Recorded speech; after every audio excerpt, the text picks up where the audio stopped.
আজি মই আহিছোঁ ডিব্ৰুগড় আমলাপট্টি এখন নাৰ্চাৰীত প্ৰায় 6-7 বিঘামান ডাঙৰ আছে নাৰ্চাৰীখনৰ গোটেইখিনি মই মানে অমিতা পুলি বিচাৰিব আহিছিলোঁ নাৰ্চাৰীটো চাই মেলি নিজে মানে একদম পাগল হৈ গৈছোঁ নাৰ্চাৰীৰ ভিতৰত অকল ফুলে নাই আৰু এইফালে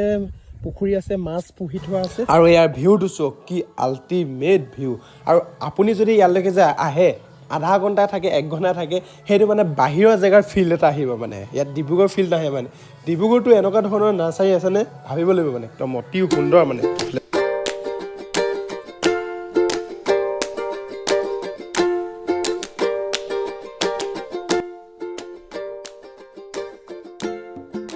আৰু এফালে লৈ ল'লোঁ দুজোপা অমিতা পুলি কিন্তু পুলিটো চাইজতকৈ মানে পইচাটো অলপ বেছি মানে প্ৰায় 50 টকামান কৈছিলে কিবা এটা কমালোঁ বাৰু কিন্তু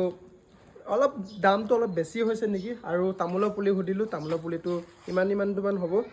100 টকাকৈ বুলি কৈছে মানে মই তাকে ভাবিলোঁ নিজৰ গাঁৱত যাওঁ গাঁৱত গৈ মেলি 10-20 টকাকৈ পুলি উঠাই মেলি ৰুই দিলে লাভ আছে কিন্তু অমিতা পুলিটো মানে দামটো এটা কাৰণে কিবা ৰেড লেডি নে কি গুটিটো বহুত দাম বাৰু তাৰ কাৰণে সেইটো কাৰণে লৈছে চাগে যি কি নহওক লগাই চাই লাগিলেহে গম পাম মানে